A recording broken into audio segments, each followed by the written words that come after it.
Chapter 22, A Sweeter Love. My schedule now was tighter than it had ever been before. I realized that being happy about the $10,000 wedding commission Uma and I had headed our way was only one level. The next level was the doubling, tripling, and quadrupling of our workload, Uma's and mine. I spent my days doing several more deliveries than ever before. I was traveling to new, faraway routes like Mount Vernon and even New Rochelle. I encountered new businesses and new business people. Orders had to be placed, tents rented, painters hired.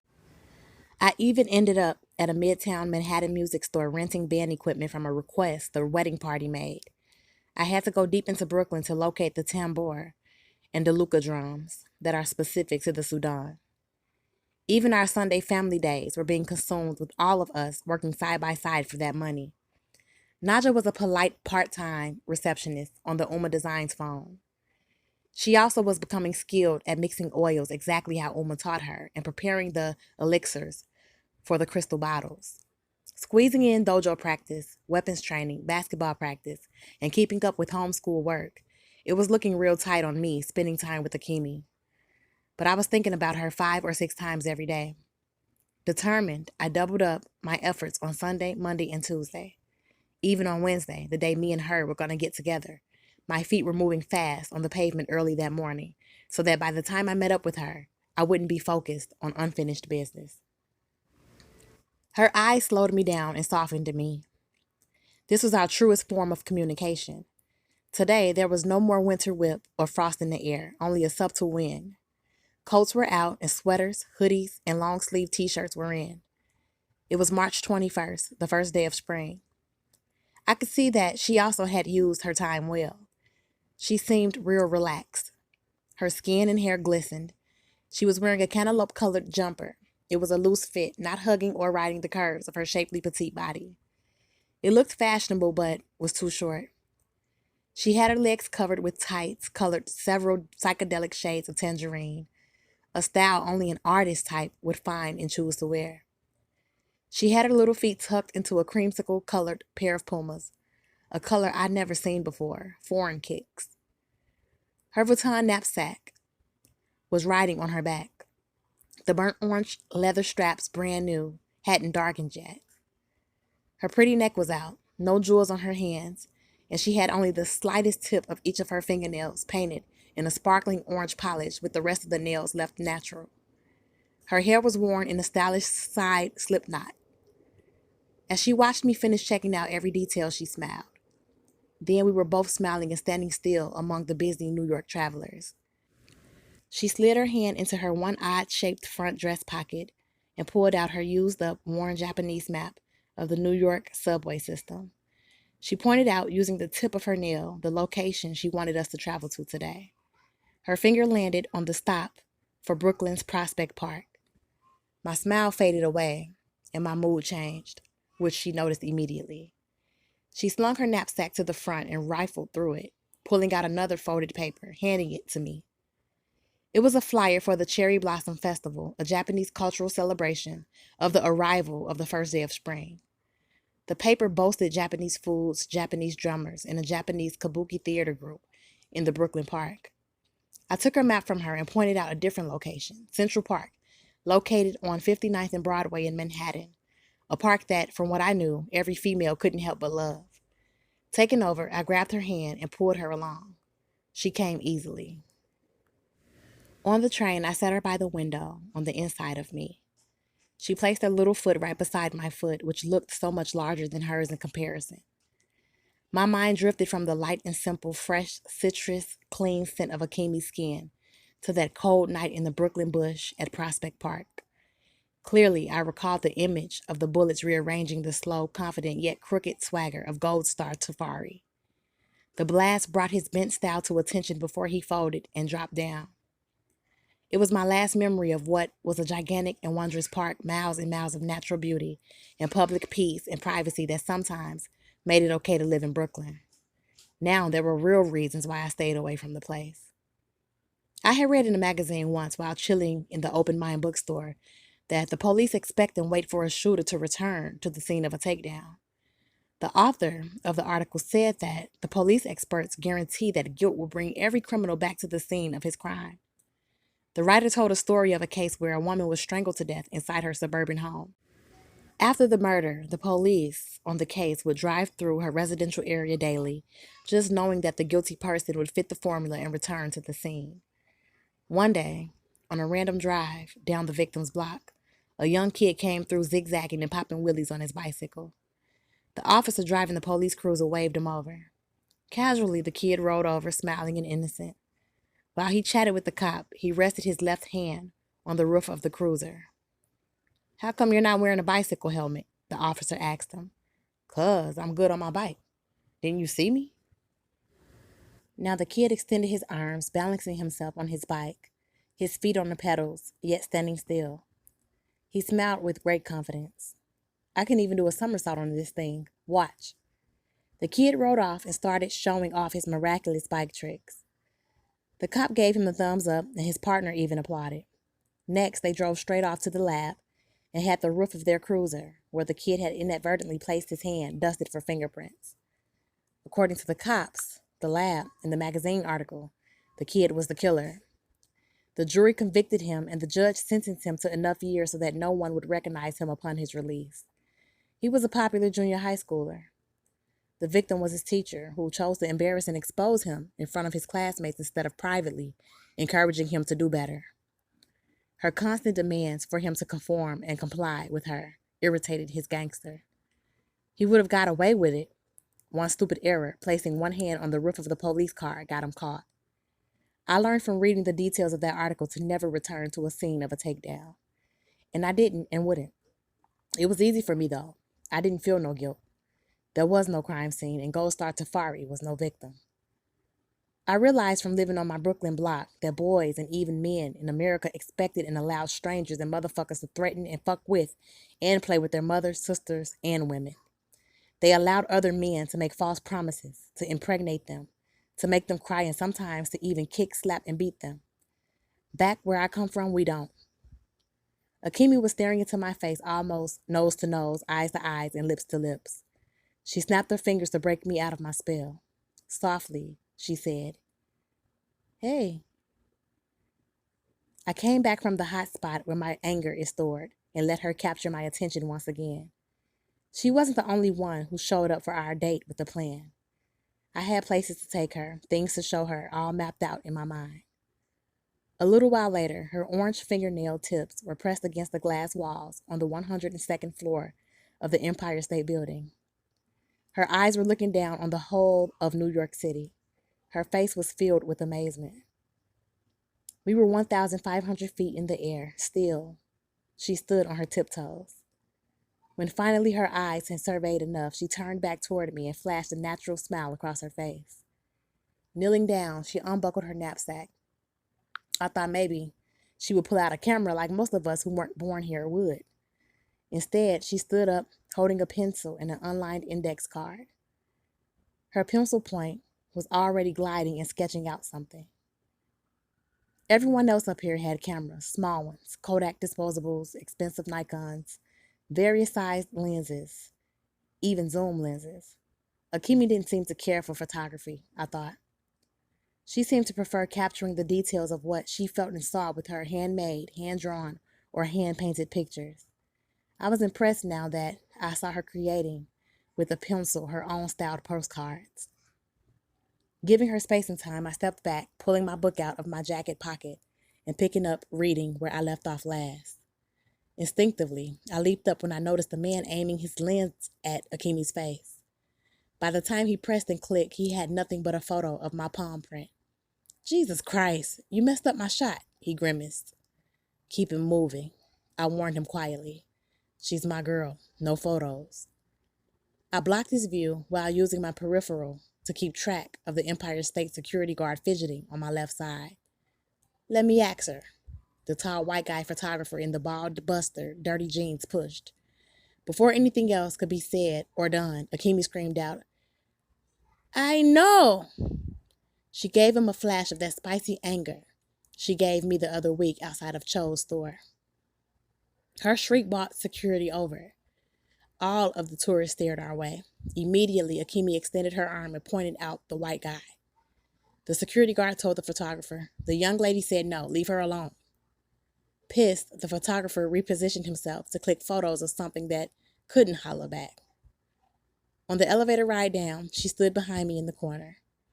I was the wall between her and the people packed and pressed into one another in the limited space. On the ground floor, we both stepped into the same triangle of the revolving door. Outside, we could breathe more easily. Suddenly, the photographer reappeared. Listen, friend, he said, extending his hand, his business card dangling from his fingers. You got me wrong. I'm willing to pay you for her photos. She's a beautiful girl, and I work for her. I grabbed Akimi and we disappeared into the crowded New York City streets. I wondered to myself why no man in this country understood how to pull himself back when it came to women. I was sure now that many men would be murdered easily because of this problem that they saw as being nothing. An image of me poking one of the blades of my kuni into that photographer's temple flashed before me. I was glad that in this instance I had the opportunity to walk away. Music surrounded Central Park.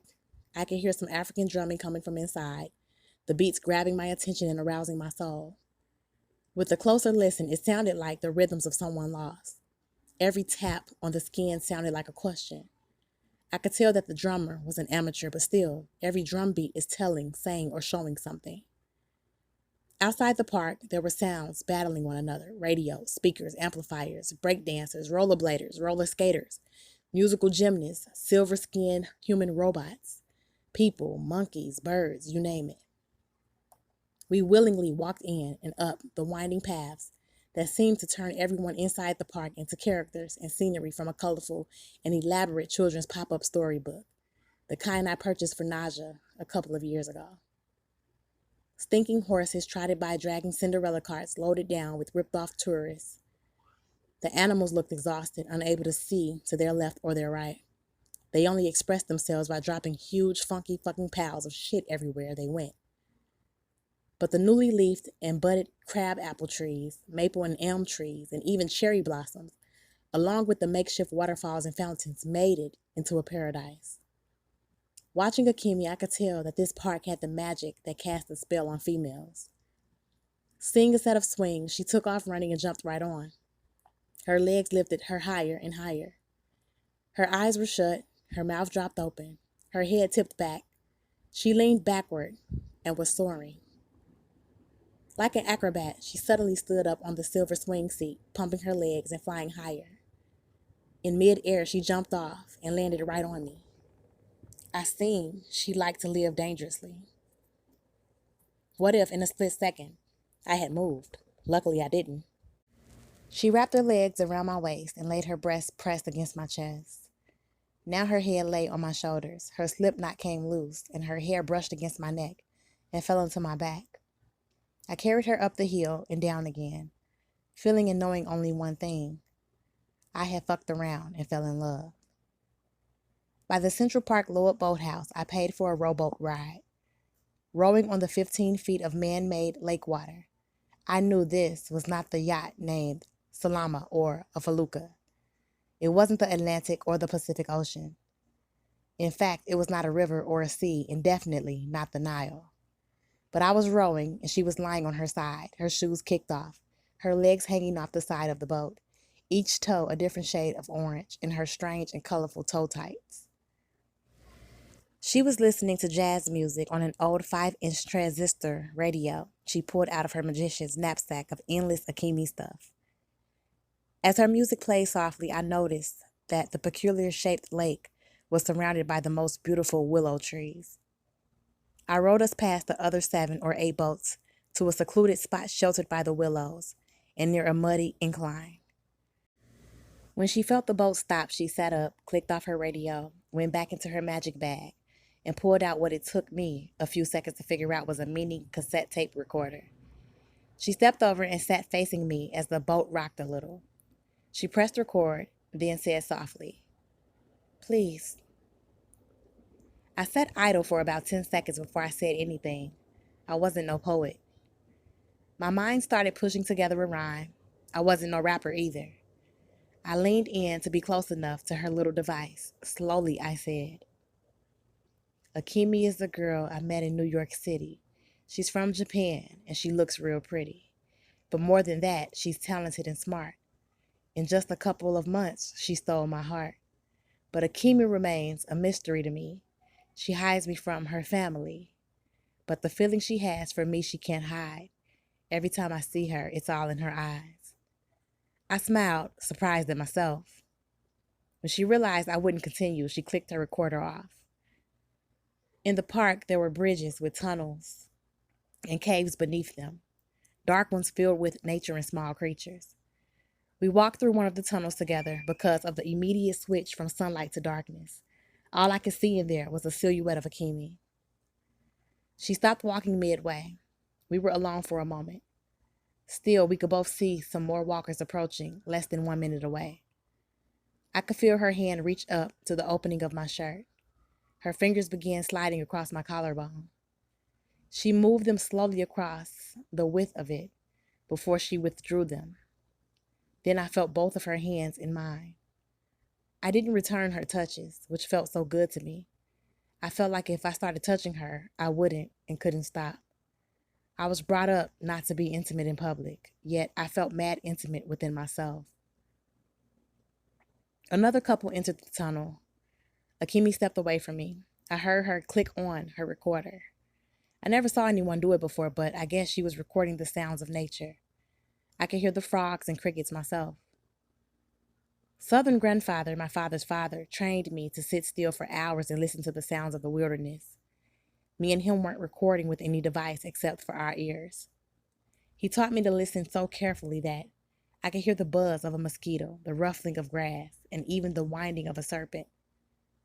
Seated up high in the park on a rock, me and Akemi played a crazy game of charades together. How else could we do it? We couldn't talk. She would draw a quick, simple picture of what she liked. Then she handed me a card to draw what I liked. We communicated through these pictures. Only thing was, she was a great artist. I was not. When I drew 2 fists on the paper to let her know I am a fighter, she looked unsure. I stood up and struck a stance and did some quick moves just for her. She clapped and smiled, delighted. I drew a basketball to let her know I liked to hoop. I drew a book, then pulled my real book out and handed it to her to let her know I liked to read. Last, I drew my version of a picture of her and flung it at her. She grabbed for it.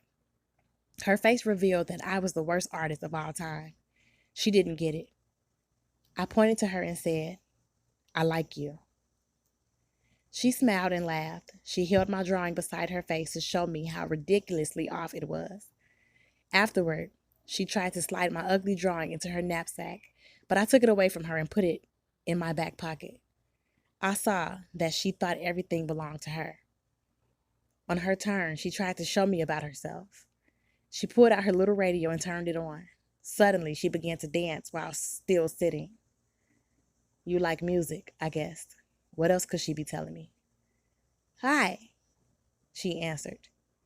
She started moving around again. You like to dance? I called out like I was competing on a game show. Hi, she laughed. Then she jumped up and started moving her arms in a controlled motion, her fingers closed and cupped. You're a swimmer, I said. She didn't answer. Maybe I said it in a way she couldn't get it. Swim, I said, using just the one word and gesturing. Aye, she smiled. Then she dropped back down, took off her backpack, and handed it to me. Next thing I knew, she was positioning her body like a yoga guru. She struck a pose and shouted in her softest voice, Hi, Mansana. It looked wicked. Her legs were in a full split and her arms were extended like a graceful ballerina. One hand pointed to the sky. She didn't seem to care one bit that she was wearing a dress. In an instant, she flowed out of this amazing position right into another one. Firefly, she said. Both of her hands were on the rock holding her body up in the air and her toes pointed out. Her dress crept up her thighs. She flowed out of that pose, and in her last exhibition, she twisted herself up and said softly, Scorpion, in her sensual accent. I looked at her. She was even more strange to me now and even more beautiful. She lay down, relaxing on the rock and facing the sky, plucking small leaves and sticks off her dress.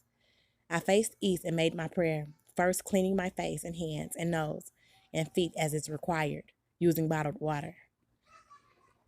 Some Ghanaians recruited me into a game of soccer on the field. I wasn't going to play. I was into something else right then.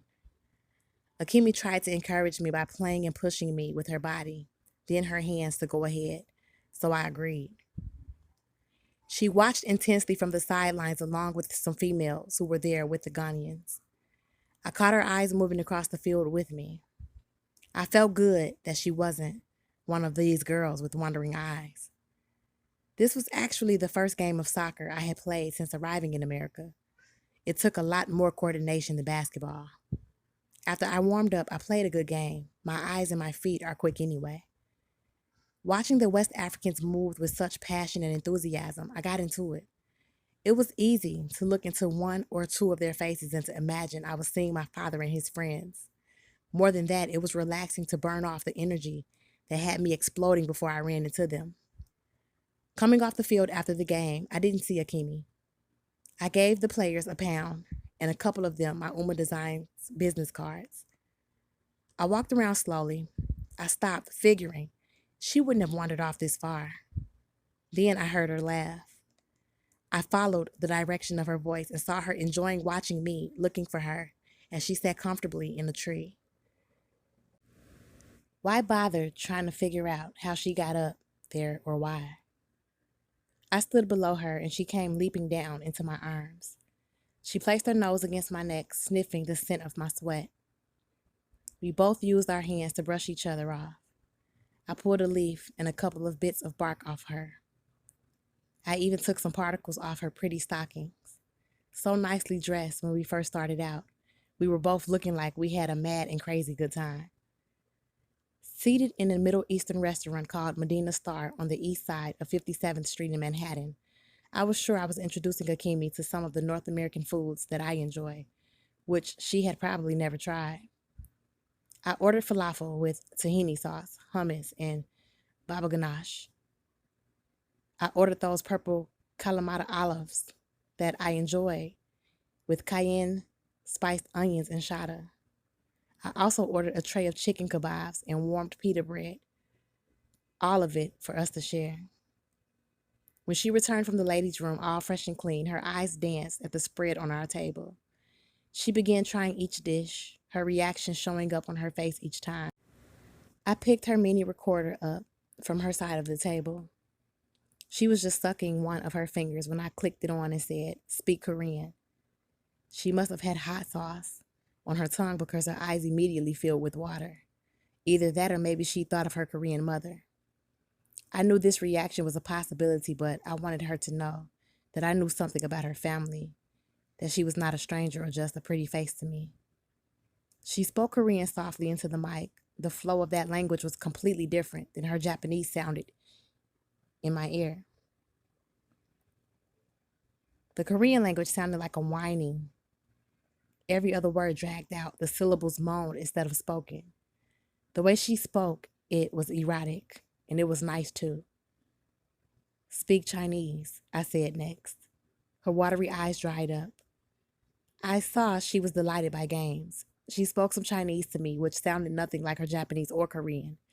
It was a swiftly spoken language with a nasal twang. Last, I asked her to speak Thai, and she did, easily. Secretly, I was overwhelmed by her. In the night, she wanted to shop. She was the first person ever to take me into Bergdorf Goodman, which had to be the most expensive store in the whole wide world. I watched her drown herself in perfumes, checking with me on what scents I liked. She looked at $1,000 dresses, shoes that cost several $1,000s, and handbags so expensive they were locked in a vault.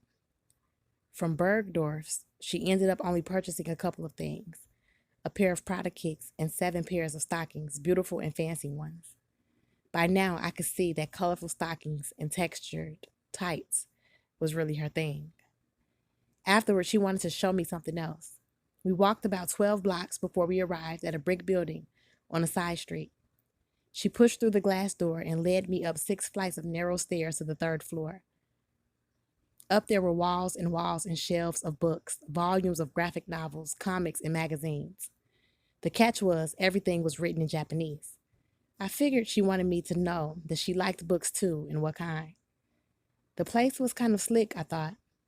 I saw that the Asians were also good at recreating their Asian world right inside New York City. I thought it was interesting how foreigners from the same land still managed to find each other in a sea of diverse people, 9 million deep. She spoke nicely to the store staff, all Asians, but she remained focused on me. She never tried to place any distance between me and her while she was around her own kind or other youth. Yet, in front of her aunt and her uncle, her vibe wasn't the same.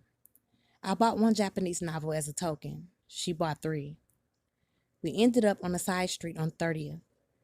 These were private Japanese boutiques. The store owner or a security guard had to buzz each customer in after a careful inspection. Nobody had to tell me what one shop owner was thinking when she saw me standing there behind Akemi. She actually came to the door and spoke some Japanese, to which Akemi answered only, "I." I figured the woman asked, "Is this black guy with you or should I call the police?" After a while, I figured out that Akemi shopped there because they had the styles that fit Asian girls. Their body type was different from a lot of other women. These shops catered to them and also sold both the European and Asian high fashions in petite sizes. Akemi took forever and then dropped a couple of grand on some items she selected in the 30th Street shops. Despite the cost, all of her purchases fit into 2 decorative shopping bags, which she unfolded from inside her magical knapsack. On 34th Street, a huge crowd had gathered on either side of the long blocks. I was surprised. There were hundreds or maybe even 1,000 people standing there, side by side and back to back. When I looked up at the glowing numbers on the neon clock that sat in the billboard in the sky, I was surprised at just how late it was. Even Macy's department store had already closed. Police officers lined each side of the street, keeping the crowd behind the barricades and keeping the streets clear. Akemi walked behind me with one hand on my waist. When I found our way through to the front of the crowd, I thought I must have gone crazy because I saw 50 huge, majestic elephants marching down the New York City streets, single file in a straight line. Akemi, standing behind me, could not see. I took her 2 shopping bags and secured them. I lifted her onto my shoulders, her legs dangling down on my chest. "It's the Ringling Brothers and Barnum and Bailey Circus. They're bringing the elephants into Madison Square Garden. It's circus season," one parent explained to her teenage kids. "It's the Midnight March of the Elephants. They do this every year," another person said. Akemi wouldn't move until the last elephant, clown, monkey, horse, and pony trotted off the streets. She was so fascinated. I didn't move her or remind her that now it was the next day, 12:30 a.m.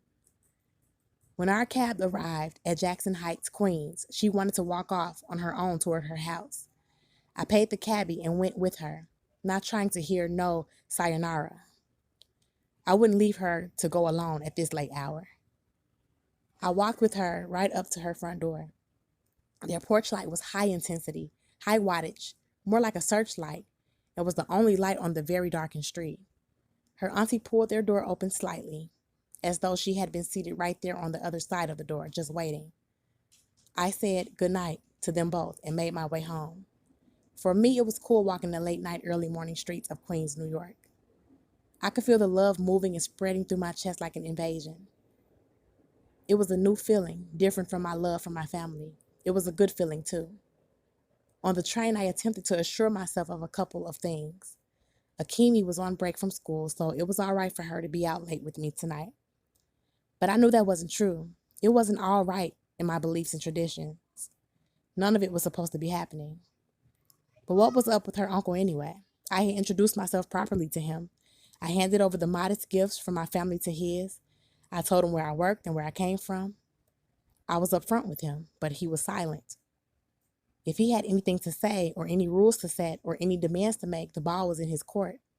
I could respect any man who made himself clear about his family. At our apartment, I got some responses from Akemi's family. It came on my voicemail while I was listening to a few business messages at a low volume in my bedroom. The first call from them came from the night before at 9 while we were out shopping. It was Akimi's cousin looking for Akimi. Oddly, her message was spoken as if she wasn't the one who called me and set up the date between me and Akimi in the first place. She was talking like she had no idea what was going on or even if she was calling the right number. She was speaking as if she was unsure if Akimi was even with me. I replayed it twice. I paused it. I decided maybe their uncle leaned on her about Akimi's whereabouts and she pretended not to know where Akimi was, but still, she called around searching. I wasn't sure about my theory, though. Her second voicemail came in at 10:30. This is Akimi's cousin. My mother would like to invite you to our home tomorrow at 1 in the afternoon. She would like to meet you. Akimi knows where we live. If you agree, she will meet you tomorrow at... I would definitely show up. I could tell that now they were becoming more aware and interested in who I am and what I am involved in. I knew that them calling me over to their house was a chance for the adults on Akimi's side to take a closer look. All I knew was that I am a real man who was trying my best to be respectful of them. Later that morning, I woke up hard as steel and remained that way for a while. By 10 a.m., I was freshly showered and dressed and standing outside the door of a Brooklyn wholesale flower shop named Tropics. I had some Uma Designs business to take care of, an expensive order of thousands of flowers for the Sudanese wedding. This was the only flower wholesaler in my area that carried flowers imported from African countries, as well as flowers from all over the world, including Hawaii, Thailand, Brazil, Argentina, and so on. Besides, they boasted a money-back guarantee on the freshness of their product. But I didn't want my money back. I just needed them to get the job done right the first time. There would be no do-overs, take-backs, or second chances on the wedding. I placed my order precisely as Uma had described it to me. The 1,000 of fresh flowers would arrive on the morning of the wedding. I had an idea to double-check their business credibility. I put together an exotic flower arrangement and ordered it to be delivered to Akimi's family shop next week. I knew she might like these unusually beautiful and unique types of flowers that I selected for her. Perhaps her aunt and uncle would too. I would also get a chance to see if the flowers were delivered on time, if they were fresh and the exact arrangement that I had ordered. By 11 a.m., I was in Manhattan at a candy wholesaler named Sweeties. I took my time looking at tons of candies and order sheets for exactly what Uma wanted. I had the manager prepare a sampler pack for me, even though I had already completed my order with them. I figured it was a small perk and nice gift to walk away with. By 1 p.m., I was all the way on the west side of Lower Manhattan to meet Akimi by the river as agreed, farther west than I had ever walked or traveled in NYC before. Akimi was there waiting. She held up 2 tickets in her hand. She was good luck for me, I thought. Once again, I found myself in a boat, a ferry speeding across the Hudson River. Yesterday a lake, today a river. Tomorrow maybe she and I would be in the yacht of my dreams moving on the deep blue waters of the ocean. My ticket said Edgewater, New Jersey. Inscribed across the bottom of the ticket was the slogan, New Jersey, the Garden State. As we rode side by side, she had her hand on my leg playing with fire. She wore a blue denim dress with the back out. It was covered only by strips of straps crisscrossing each other while exposing the beauty and curve of her back. She wore a pair of blue leather gladiator sandals that crisscrossed up her pretty, shapely bare legs, which I was seeing now for the first time. It was too much. She seemed as if she felt cold, the breeze on the river much stronger with more chill than on the warm spring streets of New York.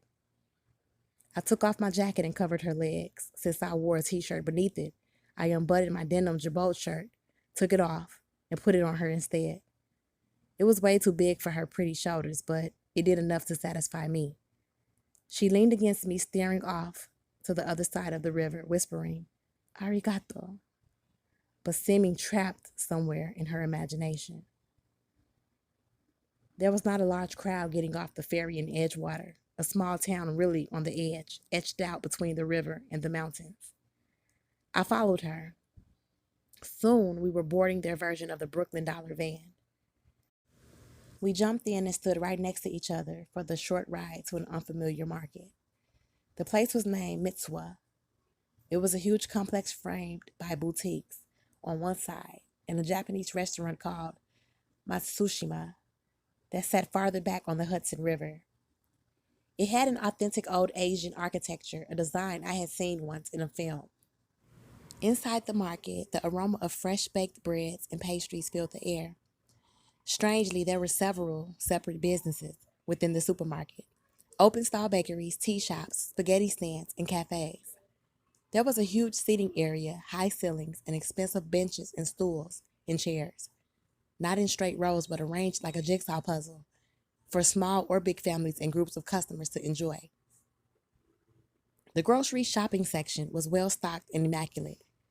Akimi grabbed the cart and began shopping. She looked at me before she pushed off, saying only one word: cook.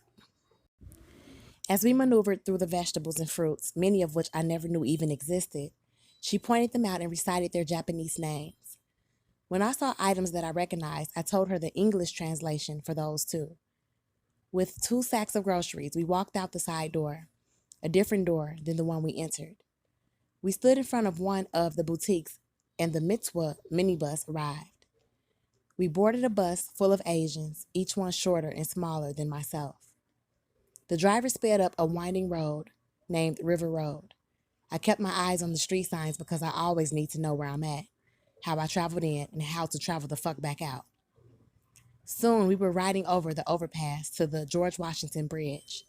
We entered a town called Fort Lee and climbed off. There were taxis there. We caught one. Akimi gave the street number and name, nothing more, nothing less. We traveled through expensive apartment complexes with terraces and beautiful wooded areas and flowered paths. Soon we were weaving in and out of weirdly shaped and placed streets and alcoves, past mansions separated by acres, fences, tall trimmed and manicured bushes, and swimming pools. The driver asked for $9.50. I paid him and asked, "What town is this?" He looked at me through his rearview first, then turned his head all the way around. "Inglewood Cliffs," he said dryly. We were at a dead end marked with 2 street signs. One said Honeysuckle Courtyard. The other sign read "No Exit." It was a cul-de-sac lined with a semicircle of cherry blossom trees. Akimi walked up a pathway to one mansion whose front lawn was a rock garden instead of grass. Each rock was carefully placed in a pattern. There were a few circular slabs of cement that served as a hopscotched path leading up to a bench oddly placed underneath their one beautiful purple-leafed plum tree. Zooming out of their long driveway backward was an olive green Range Rover. Akimi stopped walking and watched it pull off and away. She looked at me as if she wanted to say something that she couldn't express. The bell chimed, and it seemed that the sound was being amplified throughout their house and property. Soon her cousin opened the heavy and obviously expensive designer door. Rapidly, she began speaking in their language to Akimi. Then she turned to me. "Come on in. Welcome to my home," she said happily. "Where are your parents?" I asked her instinctively while removing my kicks, which I knew was customary. "Oh, yeah, well, my mother is the one who really wanted to meet you, but she just rushed off to the hospital," the cousin said, placing my kicks onto a shoe rack. "I'm sorry. Is she very sick?" I asked. The cousin laughed. "No, silly. She's a surgeon and her beeper went off. She hated to leave. She wanted to be here, but she had to go." "And your father?" I asked. "Where I come from, when you enter a home, you are supposed to be greeted by the man of the house. If not, you seek him out and offer him greetings when you locate him. You always speak to the father first and then the sons, because in every home there are rulers and rules and respect that must be offered. Back home, when the limits get crossed, the fists start swinging, the weapons get drawn, and heads get chopped. My father is at work. He won't be home until tonight around 7, she said. Akimi exhaled, took the 2 mitzvah bags from my hands, and strolled off somewhere. The cousin said, "Let me show you around and introduce you to my brothers and their friends." The house was extremely clean and not overcrowded with ugly furniture. There was mostly woodwork and steel, benches instead of chairs, wide corridors and high ceilings, good air circulating, open spaces and tall walls of windows, marble floors and granite counters, beds in the bedrooms lowered to the floor. There was a wide selection of artwork on the walls, There were several big rooms, nicely designed. I could tell her cousin wanted me to be impressed. I was, but I had owned and lived in much more back home, better and higher quality, sitting on much more land. I knew there was a huge difference between a home and an estate. Besides, I was here because Akimi was here, and this was her family, and that was it. It could have been a tiny cabin. If Akimi was going to be there, I would have showed up there too. So far, there was no trace of her brothers. When finally we arrived out back, I could see that this was where the real living took place. There was a greenhouse filled with plants, a small tree and flowers, and one old lady wearing a bizarre bamboo hat. She's my grandmother, the one who I told you doesn't speak any English, was how Akimi's cousin decided to describe her. But we didn't go inside the greenhouse to meet her grandmother properly. Of course, their basketball court caught my eye. That's where her brothers were, off to the side, getting a game on when we walked up. She introduced us. Jairo and Kano-san, this is Akimi's friend Midnight. Akimi says to treat him like a king, she told them, laughed a little, then left. Both brothers looked me over, gave me a pound, and introduced me to their two friends, two white boys. One was named Rob, the other Dave. Both of them gave me friendly greetings. I don't know why, but as soon as I stepped up, they all forgot about the game they were playing and handed me the ball. I took a few shots, all net. They kept passing the ball back to me. We talked about the New York Knicks and the New Jersey Nets. The guy Dave said his father got season passes to the Knicks and they went to the games at the Garden all the time. Jairo asked me, tell us, how did you meet my cousin Akimi? I work in Chinatown. That's really cool, Kano said, and Jairo agreed. Just as things was flowing easy, the kid Rob, who I figured was about 17 years young or so, said some slick shit to me. So you're dating Akimi? You're lucky, man. I've been trying to talk to her ever since I first met her a few months back. I ended up with nothing. He was smiling and holding his arms stretched apart as though he couldn't understand his failure to attract her. You want to run one? I asked him. Who, me? He said, just like a coward. Yeah, you and me, one-on-one. I threw the ball at him. Check. I said. The other three backed off the court. I humiliated him. I never let him shoot the ball. I smacked down all of his shots as soon as he tried to put them up.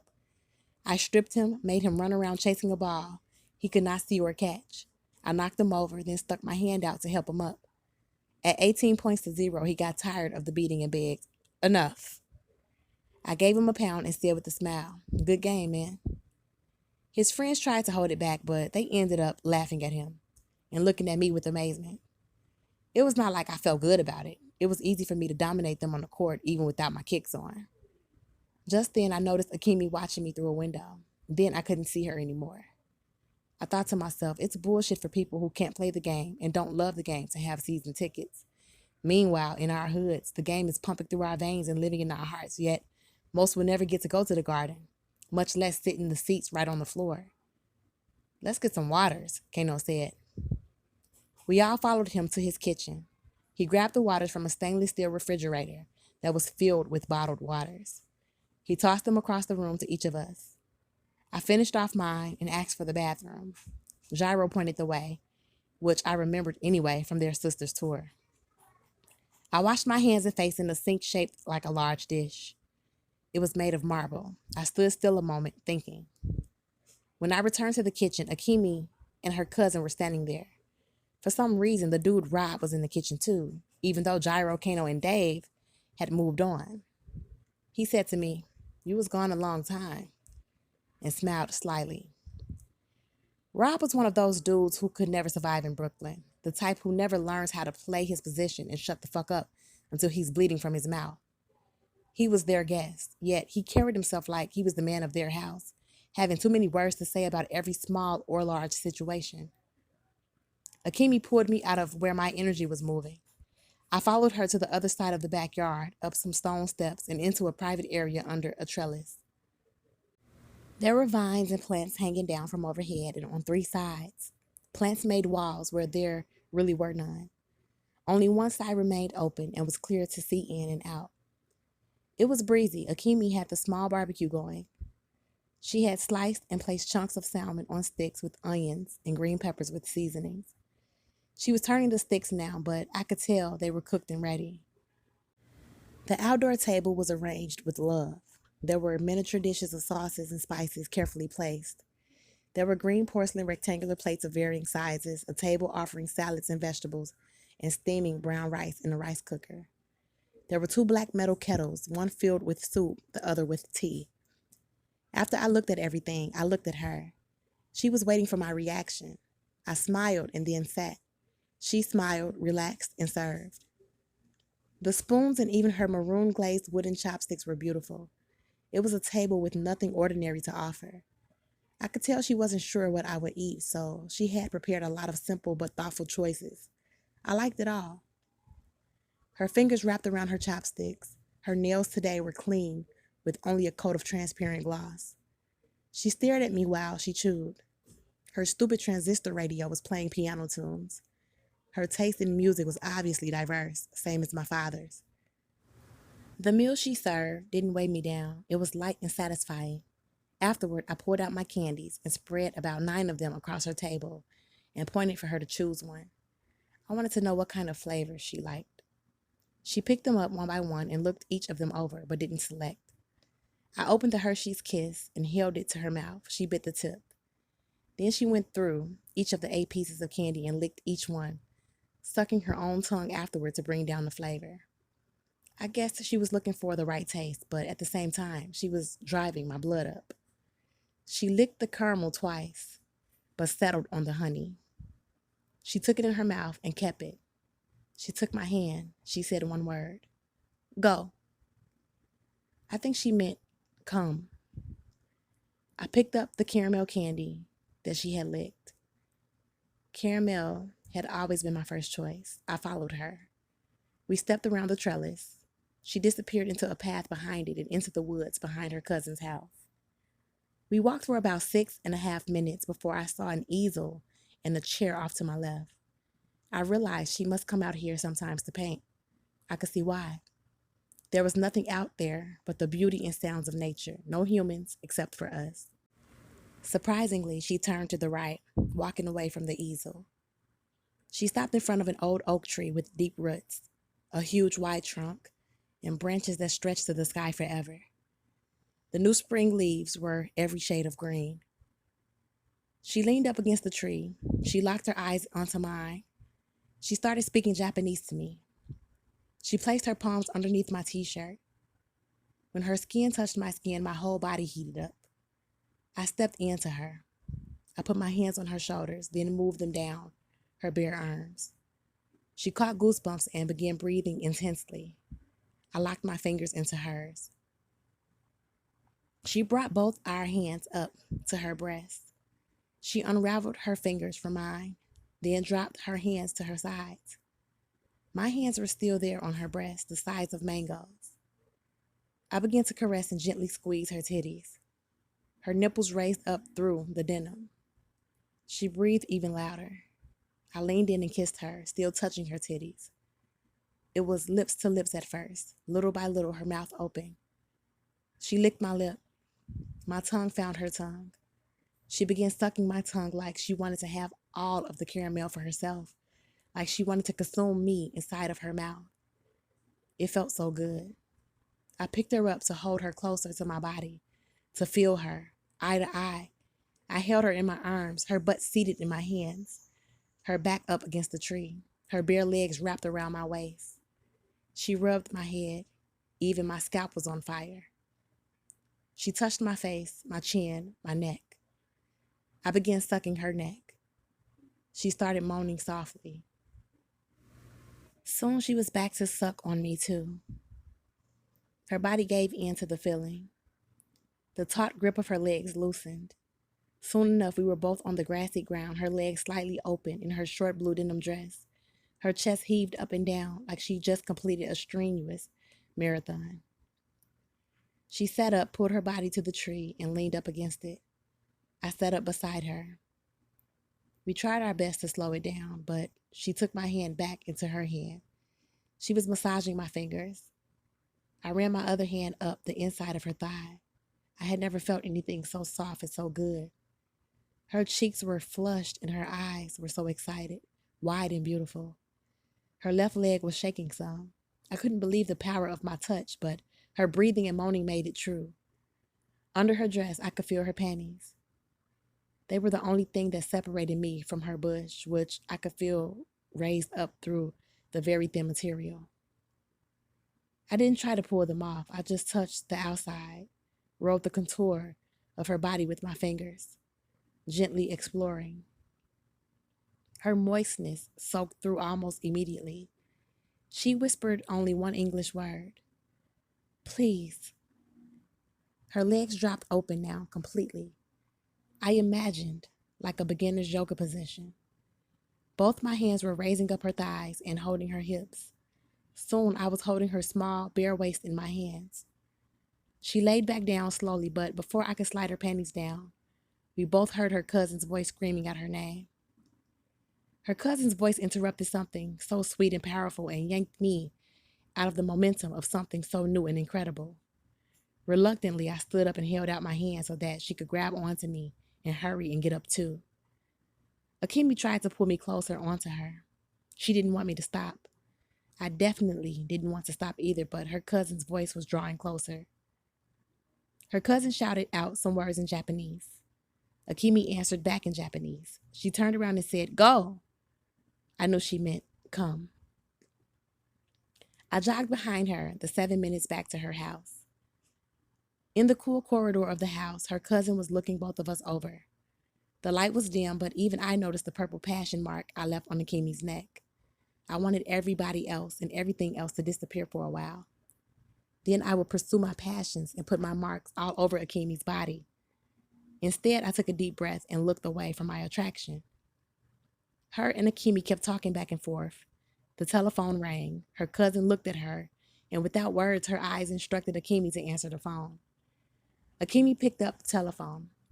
Her voice switched into respect mode. I could tell she was speaking to an elder. Her cousin was standing by me. "It's our uncle calling," she said.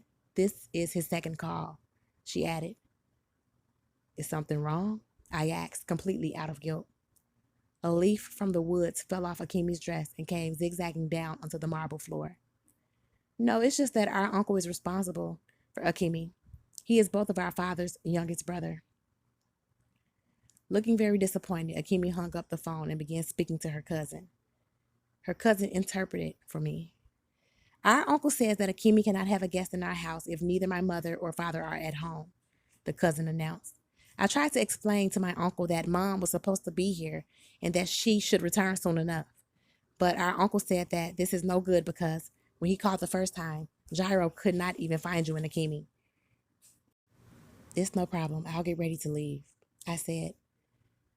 "Ask Akemi for my jacket," I told her cousin. She translated. "Akemi says, come and get it," her cousin informed me. As Akemi walked down the corridor, then up 3 indoor stairs, turning into a bedroom, I followed her easily, but her cousin also followed me. In the bedroom, she picked my jacket up from the bed and handed it to me. The look in her eyes was too powerful, but I could also feel her cousin's eyes burning a hole in my back to hurry up and leave. I took the jacket and turned to go.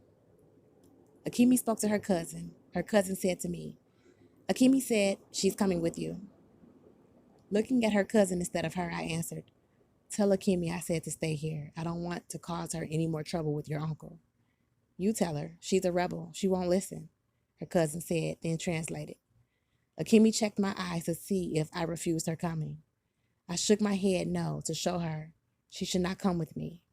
She pouted and folded her arms over her chest. Her cousin said, "That's better anyway. Akemi's staying over here in Jersey for the next week instead of being at home alone in Queens. Uncle said so." "Isn't she working at the store?" "My older brother is home from college for the week. He's working at Uncle's store. Akemi will be right here with me." "Until," I asked. "Until her vacation ends 1 week. She'll return to Queens on next Sunday." Akemi was leaning against the wall, looking mad and even more pretty. Before I put my sneakers back on, I asked about Gyro and Kano. "They're in the basement," her cousin said. She led me to the basement door. "All right, Gyro, Kano, I'm about to bounce." "Good meeting you two," I said. Later, man, they both said. Then Rob and Dave yelled up, later, dude. They would have come upstairs to say bye, but they're playing video games. You know how it is, her cousin said. I walked to their front door, pulled my sneakers off the rack, and put them on. Jamada Akimi, I said. It meant I'll see you next time. It was a long walk to the nearest bus stop. I kept my pace swift, didn't want to inspire any policemen, although I had not seen any so far. The sun was warm and bright. There was nothing but peace and solitude. The trees swayed and the birds were busy. I could see why they called this the Garden State. After a trek, there were several buses headed right over the George Washington Bridge. It was the quickest way for me to get back into the city. I decided to save the ferry boat rides for me and her. I jumped on the bus instead. Seated in the back window seat, I pressed my head against the glass.